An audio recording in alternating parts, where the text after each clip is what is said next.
Kalau kalian masih ingat video saya sebelumnya, kita sempat membahas negara-negara di Asia Tengah yang namanya itu berakhiran stan. Ya, bisa lihat di video yang ini nih. Dan waktu itu saya sempat bilang nih, kita sebagai orang Indonesia itu sebenarnya patut bersyukur. Karena Indonesia itu negara kepulauan, punya laut yang sangat luas, dan hampir semua provinsi di Indonesia itu punya akses ke laut. Beda halnya dengan negara-negara di Asia Tengah ya, seperti Kazakhstan, Uzbekistan, dan lain-lain. Yang bahkan mereka tidak punya akses langsung ke samudera atau laut lepas. Nah, sekarang saya jadi penasaran nih ya, dengan laut kita yang seluas itu, dan ikannya juga pasti banyak dong. Apakah orang Indonesia itu juga termasuk yang paling banyak makan ikan di dunia? Harusnya iya dong ya, apalagi kalau urusan menangkap ikan. Indonesia ternyata nomor 2 di dunia loh. Nah, tapi kalau perlombaannya kita ubah nih. Bukan siapa yang paling banyak menangkap ikan, tapi siapa yang paling banyak makan ikan per orangnya. Nah, ternyata Indonesia nggak masuk podium.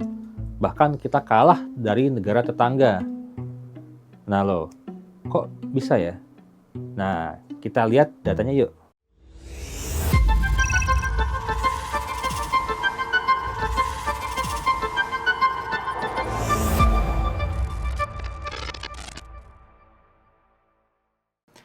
Kalau ada olimpiade menangkap ikan di dunia ini, Indonesia boleh bangga. Menurut FAO atau Food and Agriculture Organization, itu artinya apa ya? Badan Pangan dan Pertanian PBB. Pada tahun 2024 untuk kategori capture fisheries ya, atau gampangnya nih ikan dan hewan air yang ditangkap langsung dari alam, bukan dari hasil budidaya. Nomor 1 di dunia itu adalah China. Sekitar 14,1% tangkapan di dunia itu berasal dari China. Dan Indonesia ternyata hebat juga loh. Nomor 2 dunia, sekitar 8,4%. Kita bahkan mengungguli India yang hanya 6,8%. Nah, jadi kalau urusannya menangkap ikan, kita memang salah satu raksasa dunia. Ya jelas dong, kan negara kita dikelilingi oleh lautan ya. Nah, tapi sekarang kita ganti nih cabang perlombaannya.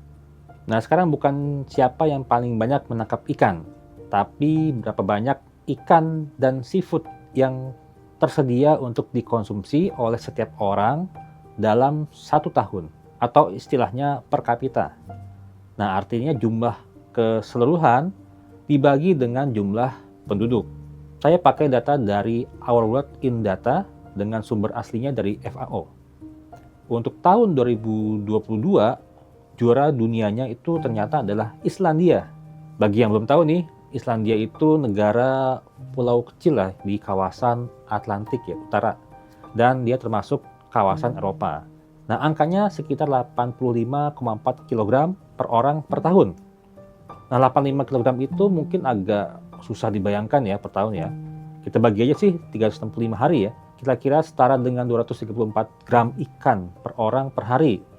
Atau misalnya kita anggap satu porsi ikan itu adalah 100 gram, berarti ya kita kira lebih dari 2 porsi sehari. Nomor 2-nya adalah negara Maladewa, sekitar 80 kg per orang per tahun. Nah, Maladewa ini negara kepulauan kecil di Samudra Hindia, dekat dengan India dan Sri Lanka. Kalau dibagi per hari ya sekitar 219 gram lah per hari. Jadi ya sekitar 2 porsi juga lah. Nah, yang nomor 3-nya mungkin namanya agak asing nih. Nama negaranya adalah Kiribati. Ayo, siapa yang pernah dengar? Ini adalah negara kepulauan kecil di Samudra Pasifik. Angkanya itu 73,4 kg per orang per tahun. Atau sekitar 200 gram per hari. Nah, lalu bagaimana dengan Indonesia? Kalau Indonesia itu ternyata hanya 40,76 kg per orang per tahun. Atau sekitar 112 gram sehari. Jadi biar gampang dibayangkan nih ya, kurang lebih ya setara dengan 1 porsi ikan 100 gram per harinya. Sementara tadi kan Islandia itu 2 porsi ya, sedangkan Indonesia 1 porsi. Jadi ya Islandia itu memang angkanya ya 2 kali lipat dari Indonesia. Padahal kalau dibandingkan ya luas negaranya, jumlah penduduknya, bahkan jumlah ikan yang kita tangkap, Indonesia itu jauh lebih besar. Tapi kalau dihitung per orangnya, nah hasilnya itu bakal berubah total.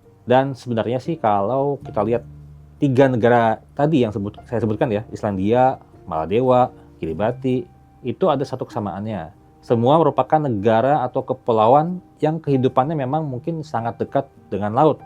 Tapi karena luas wilayahnya kecil, ya mungkin lahan pertaniannya juga sedikit, peternakannya sedikit ya. Jadi ya mungkin yang mau nggak mau ya makannya ya ikan terus setiap hari nih. Beda dengan negara kita kan. Nah lalu bagaimana dengan negara maritim yang lain ya? Seperti katakanlah Jepang lah. Nah kalau saya bilang makanan Jepang nih, apa yang langsung kepikiran oleh kalian? Sushi, sashimi, salmon, tuna? Pokoknya kalau bicara Jepang, ikan itu seperti sudah menjadi bagian dari identitas makanannya. Jadi harusnya ya konsumsi ikan orang Jepang ya harusnya jauh lebih tinggi dong daripada Indonesia. Ya memang sih benar sih dulunya seperti begitu ya. Tapi coba lihat grafik dari FAO melalui Our World in Data ini. Dulu memang jaraknya jauh banget. Konsumsi atau ketersediaan ikan per kapita Jepang bahkan pernah berada di atas 70 kg per tahun. Tapi setelah itu, trennya ternyata menurun nih. Semakin lama semakin turun, sedangkan untuk Indonesia justru terbalik, trennya semakin lama semakin naik. Sampai akhirnya pada tahun 2022, Jepang itu sekitar 44 kg per orang per tahun ya. Jadi hampir sama dengan Indonesia. Nah, negeri sushi justru makin sedikit yang makan ikannya nih. Sementara Indonesia malah makin banyak yang makan ikan. Nah, terus kenapa kok bisa begitu ya? Orang Jepang makin sedikit yang makan ikan. Berdasarkan white paper on fisheries Jepang dan beberapa analisis industri perikanan, ternyata ada beberapa penyebabnya. Salah satunya adalah perubahan pada pola makan orang Jepang itu sendiri. Generasi yang lebih muda semakin terbiasa makan daging dan makanan yang lebih praktis atau ya kita sebut makanan instan. Memasak ikan juga kan dianggap relatif lebih merepotkan oleh orang Jepang. Laut di sekitar Jepang pun suhunya semakin panas karena perubahan iklim global. Akibatnya ikan makin jarang dan makin susah ditangkap. Harga ikan pun menjadi semakin mahal. Bahkan konsumsi daging di Jepang itu disebut sudah melampaui konsumsi ikan sejak sekitar tahun 2011. Nah, lalu bagaimana dengan di Indonesia? Meskipun trennya nih cenderung naik ya, namun angkanya kan masih lebih rendah dari negara lain ya, apalagi dibandingkan Islandia tadi. Bahkan kita masih lebih rendah dari tetangga kita, Malaysia, yang konsumsinya 51,66 kg per kapita per tahun. Menurut data dari KKP atau Kementerian Kelautan dan Perikanan, pada tahun 2024, wilayah pesisir dan Indonesia Timur rata-rata mencapai 77-62 kg per kapita per tahun. Jauh melampaui rata-rata konsumsi di Jawa dan Yogyakarta tuh bahkan berada di titik terendah hanya 33 kg per kapita per tahun. Menurut pakar UGM, yaitu Guru Besar Perikanan, Profesor Alim Isnan Setio, rendahnya angka konsumsi hasil laut sebenarnya banyak ditemukan di Pulau Jawa. Berbeda halnya dengan di Indonesia Timur. Hal tersebut disebabkan karena ada beberapa faktor nih. Salah satunya adalah kebiasaan makan masyarakatnya ya. Jadi di Jawa itu sebagian besar sumber lauknya di meja makan, mereka sehari-hari itu bukan ikan. Sebab masyarakat Jawa sejak kecil dibiasakan makanan protein dari ayam, tahu, atau tempe. Sementara di Indonesia Timur sejak kecil mereka sudah dibiasakan untuk makan ikan. Lalu kurangnya pengetahuan juga menjadi faktor rendahnya angka konsumsi ikan di Indonesia. Banyak masyarakat yang belum tahu bahwa ikan itu memiliki nilai gizi yang tinggi. Nah, permasalahannya juga ada di distribusi dan logistik ya. Ini menjadi penyebab sedikitnya konsumsi ikan. Sebagian besar ikan itu berasal dari Indonesia Timur, sehingga pengiriman ke daerah yang berpopulasi tinggi seperti di Pulau Jawa nih membutuhkan waktu, biaya, angkutan, dan penanganan yang khusus. Nah, beliau juga menambahkan bahwa minimnya produk olahan ikan siap saji membuat masyarakat urban itu malas untuk mengkonsumsi ikan segar ya yang perlu diolah sendiri. Jadi kok hampir sama dengan seperti di Jepang tadi ya. Lalu berbagai penelitian lain juga menunjukkan bahwa mayoritas responden muda tidak menyukai ikan karena aromanya yang amis. Hal ini menegaskan bahwa faktor sensorik tetap menjadi penghalang yang signifikan. Jurnal Penyuluhan dan Perikanan tahun 2017 juga menyebutkan bahwa mitos ya seputar ikan sebagai penyebab cacingan, penyebab alergi atau kolesterol, dan kandungan logam yang berat itu turut memperkuat keengganan si masyarakat untuk mengkonsumsi ikan. Sebagian orang juga mungkin merasa makan ikan lebih merepotkan ya, karena ikan kan punya banyak duri nih ya dibandingkan dengan makan lain seperti ayam.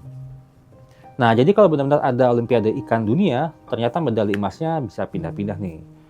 Jadi kalau misalnya nih perlombaannya adalah penangkap ikan, maka yang mendapat medali emas adalah China, sedangkan Indonesia mendapatkan medali perak. Nah, kalau lombanya makan ikan per orang, yang dapat emas justru Islandia. Indonesia bahkan tidak masuk 5 besar. Negara Jepang, ya Jepang yang negaranya sangat identik dengan sushi dan sashimi, konsumsi ikannya malah terus turun dan perlahan mulai didekati oleh Indonesia. Jadi menurut saya ada satu hal menarik dari semua data tadi ya. Jadi punya laut yang luas itu belum tentu paling banyak makan ikan. Punya budaya makan ikan yang sangat kuat pun belum tentu kebiasaan itu dapat bertahan selamanya. Nah, kalau Olimpiade makanan dan minuman ini kita lanjutkan, menurut kalian nih, produk apa yang harus kita pertandingkan berikutnya? Apakah kopi, minyak goreng, beras, mie instan, atau mungkin produk lain? Silakan tulis di kolom komentar ya. Dan jangan lupa untuk like dan subscribe. Saya Aryo dari indonesiadata.id. Sampai ketemu di episode berikutnya.